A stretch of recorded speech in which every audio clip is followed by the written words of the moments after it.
Selamat malam Pak, selamat malam teman-teman. Pada hari ini kelompok kami akan menjelaskan tentang proyek yang berupa rancangan usaha yang unik dan merupakan ide dari kelompok kami sendiri. Jadi kami membuat ide yaitu aplikasi tentang orang yang sedang mengalami mental health. Jadi kami menamai aplikasi ini yaitu Peduli Mental. Jadi kelompok ini beranggotakan saya sendiri, ada Alcung, ada Cindia, Diona, dan juga Yolanda.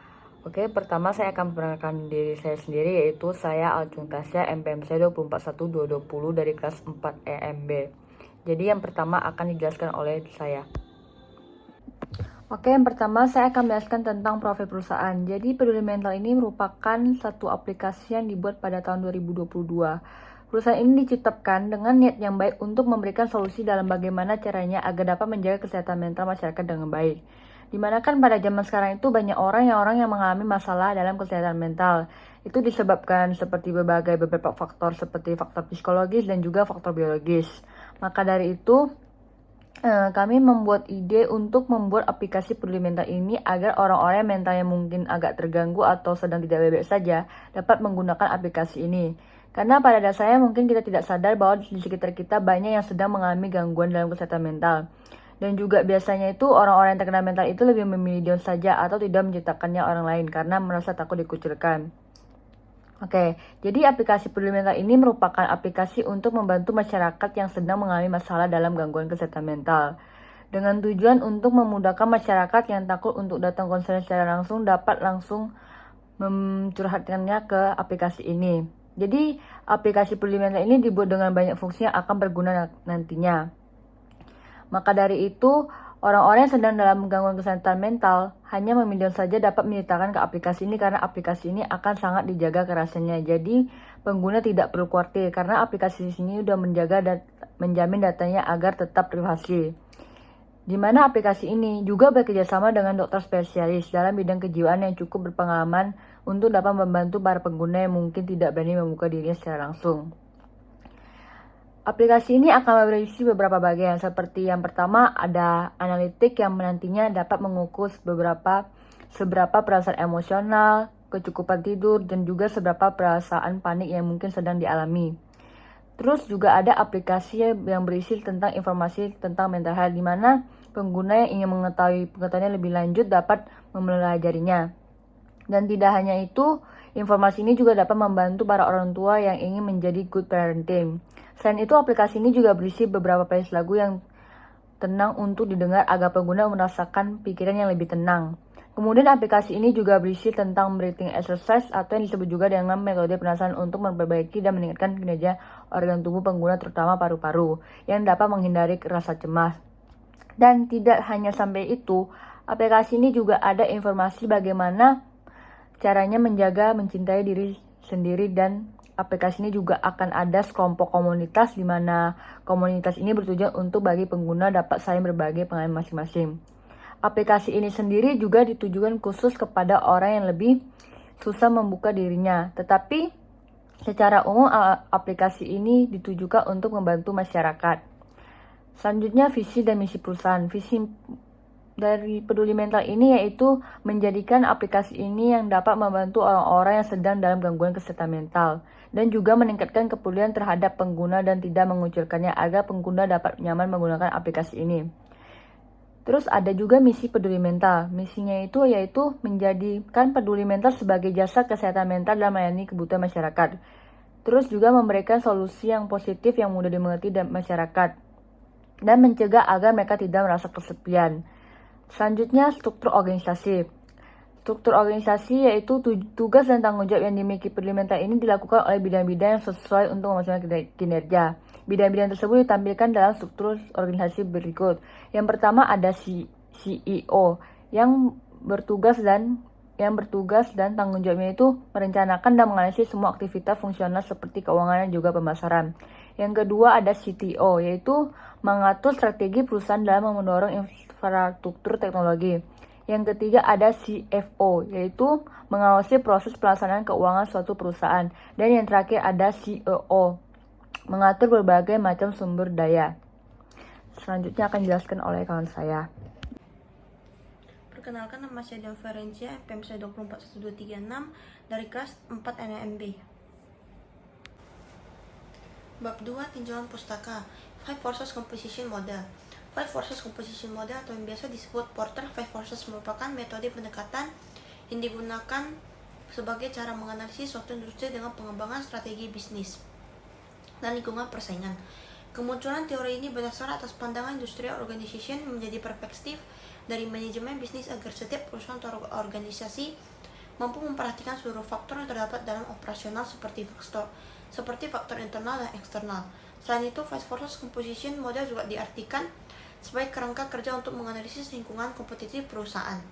Analisis Five Forces Composition Model terdiri dari threat of new entrant atau faktor yang menjadi hambatan bagi pendatang baru yang memasuki industri bisnis yang dituju, bargaining power of supplier atau faktor yang menjadi proses tawar-menawar terutama kemampuan pemasok dalam menentukan syarat perdagangan, bargaining power of buyers atau faktor yang memiliki posisi sebagai keberlangsungan perusahaan untuk menawarkan produk ke target pelanggan, trade of substitute product atau faktor adanya kesamaan produk yang dihasilkan untuk ditawarkan ke pasar sehingga menimbulkan persaingan, dan competitive rivalry with the industry atau faktor banyaknya kemunculan persaingan antar perusahaan dengan penawaran hasil produk yang serupa namun lebih memiliki daya tarik tertentu. Resources, capabilities, dan core competitiveness. Sumber daya atau resources merupakan suatu aset yang dapat dilihat secara fisik seperti bangunan, mesin, cash, hingga kekayaan intelektual lainnya yang dapat digunakan dan dikelola perusahaan untuk menyusun, merancang, dan mengimplementasikan strategi yang menjadi tujuan kepentingan bersama. Dalam resources diketahui bahwa terdiri dari dua macam pengelompokan, diantaranya yaitu tangible atau bersifat fisik dan terlihat seperti sumber daya manusia, tanah, bangunan, pasokan modal, dan lainnya. Sedangkan intangible atau bersifat fisik dan tidak terlihat seperti ekuitas, merek, reputasi perusahaan, budaya dan sosial perusahaan, serta kekayaan intelektual lainnya. Tujuan capabilities biasanya untuk mengembangkan sumber daya, meningkatkan kapabilitas dan kompetensi yang dimiliki perusahaan agar lebih strategis dalam mencapai visi dan misi demi kepentingan bersama. Kompetensi inti atau core competitiveness merupakan kemungkinan perusahaan dapat memberikan perbedaan produk dari segi layanan, bentuk, atau kualitas yang menjadi daya tarik pembeda bagi para kompetitor.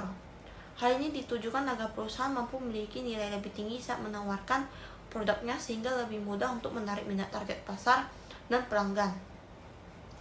Core competitiveness mampu mengalami perubahan seiring berjalannya waktu akibat pengaruh lingkungan perusahaan secara internal maupun eksternal yang dapat menjadi penyempurnaan kebutuhan yang dimiliki perusahaan.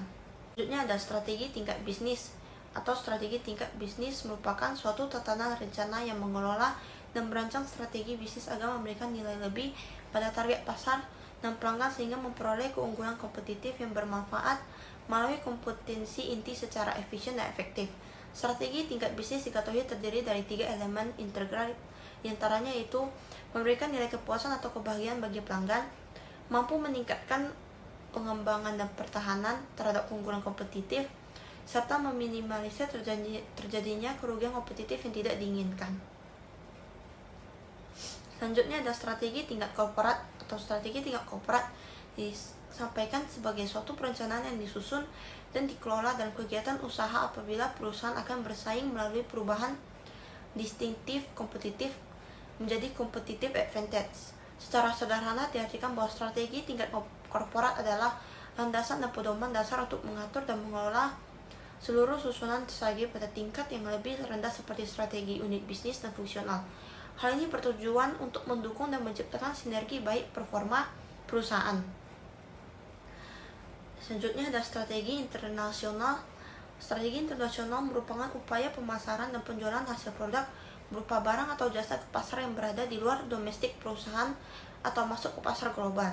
Tujuan strategi internasional yaitu sebagai upaya agar produk dapat dipasarkan dan ditawarkan secara luas, tidak hanya di dalam negeri melainkan juga di luar negeri. Mengembangkan kemampuan perusahaan secara global, meningkatkan kerjasama asing dengan negara yang dituju, menambah nilai pendapatan bagi perusahaan, serta mengenalkan produk dari merek perusahaan. Selanjutnya ada strategi kerjasama. Kooperatif strategi atau strategi kerjasama merupakan suatu rencana antar perusahaan satu dengan lainnya yang melakukan kerjasama dengan tujuan dan kepentingan yang sama. Tujuan dari strategi kerjasama biasanya diupayakan sebagai alat menumbuhkan nilai yang bermanfaat bagi target pelanggan agar punya lebih untuk membangun posisi yang tepat untuk bersaing. Strategi kerjasama terbagi menjadi 3 macam jenis aliansi strategi. Di antaranya joint venture, yaitu strategi antara 2 atau lebih perusahaan untuk berbagi kemampuan dan sumber daya dalam menciptakan keunggulan kompetitif. Strategi ekuitas, yaitu strategi antara 2 atau lebih perusahaan menggabungkan kemampuan dan sumber daya dengan pembagian kontribusi berbeda sesuai kesepakatan pihak bersangkutan. Dan strategis non-ekuitas, yaitu strategi antara 2 atau lebih perusahaan yang bersepakat dalam pengembangan manufaktur atau penjualan produk barang dan jasa, tetapi perusahaan tidak memiliki pembagian yang sama untuk mengelola kerjasama yang dijalankan sehingga sesuai kontrak perjanjian yang berlaku. Halo, nama saya Cynthia Valentini dengan nomor NPM 2041170 dari kelas 4 NMNB. Selanjutnya kita akan membahas mengenai analisis dan pembahasan yang telah dilakukan dalam penelitian ini. Analisis lingkungan eksternal sesuai 5 Force Competition Model terhadap aplikasi peduli mental. Yang pertama adalah Threats of New Entrants. Aspek ini dikenal sebagai ancaman dari pesaing lama. Ada pula hambatan yang akan dihadapi seperti skala ekonomi, diferensiasi produk, persyaratan modal, kerugian biaya tanpa dipengaruhi ukuran perusahaan, akses relasi distribusi, dan kebijakan pemerintah. Yang kedua adalah Threat of Substitute. Untuk menghindari ancaman ini, maka manajemen operasional aplikasi peduli mental menyusun rencana, yaitu memberikan layanan dan fasilitas yang selalu dikembangkan secara berkala.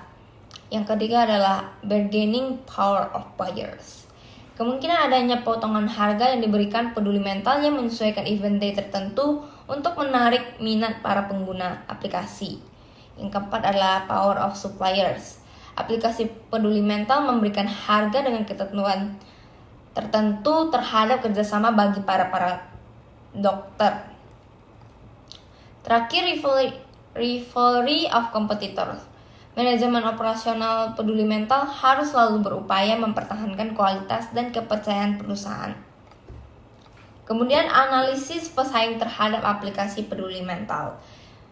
Ada 2 pesaing yang merupakan kompetitor dari aplikasi peduli mental yang telah dikenal oleh masyarakat luas di Indonesia, antara lain yaitu Grab Health dan Halodoc. Kemudian analisis lingkungan internal sesuai resources, capabilities, dan core competencies terhadap aplikasi peduli mental. Resources, sumber daya yang diperlukan aplikasi peduli mental di sini terbagi menjadi 2 kategori, yaitu tangible dan intangible. Yang kedua, capabilities. Kapabilitas yang diperlukan aplikasi peduli mental yakni selalu melakukan pengembangan dan perencanaan terhadap seluruh strategi operasional yang diperlukan oleh aplikasi. Kemudian core competencies. Kompetensi inti yang diperlukan aplikasi peduli mental yakni memberikan pembeda dengan aplikasi yang diciptakan oleh kompetitor aplikasi. Kemudian analisis strategi tingkat bisnis terhadap aplikasi peduli mental. Yang pertama ada who. Jadi target dari aplikasi kami adalah tertuju kepada masyarakat yang mempunyai masalah mental. Terus what, yaitu kami menyesuaikan kebutuhan pelanggan. Terakhir adalah how. Jadi kami akan memenuhi keinginan dan kebutuhan pelanggan adalah strategi untuk memenuhi kepuasan pelanggan. Kemudian adalah analisis strategi tingkat korporat terhadap aplikasi peduli mental. Aplikasi peduli mental dalam susunan rencana strategi tingkat korporat diketahui melakukan pengembangan usaha menggunakan tingkat diversifikasi menggunakan level 3, yaitu adanya perusahaan diversifikasi tidak berhubungan.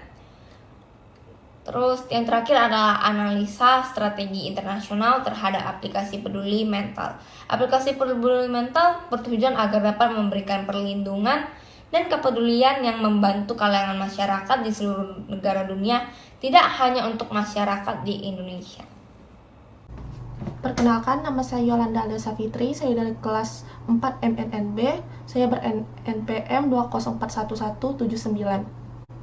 Kali ini saya akan membahas tentang bab 4, yaitu simpulan dan rekomendasi.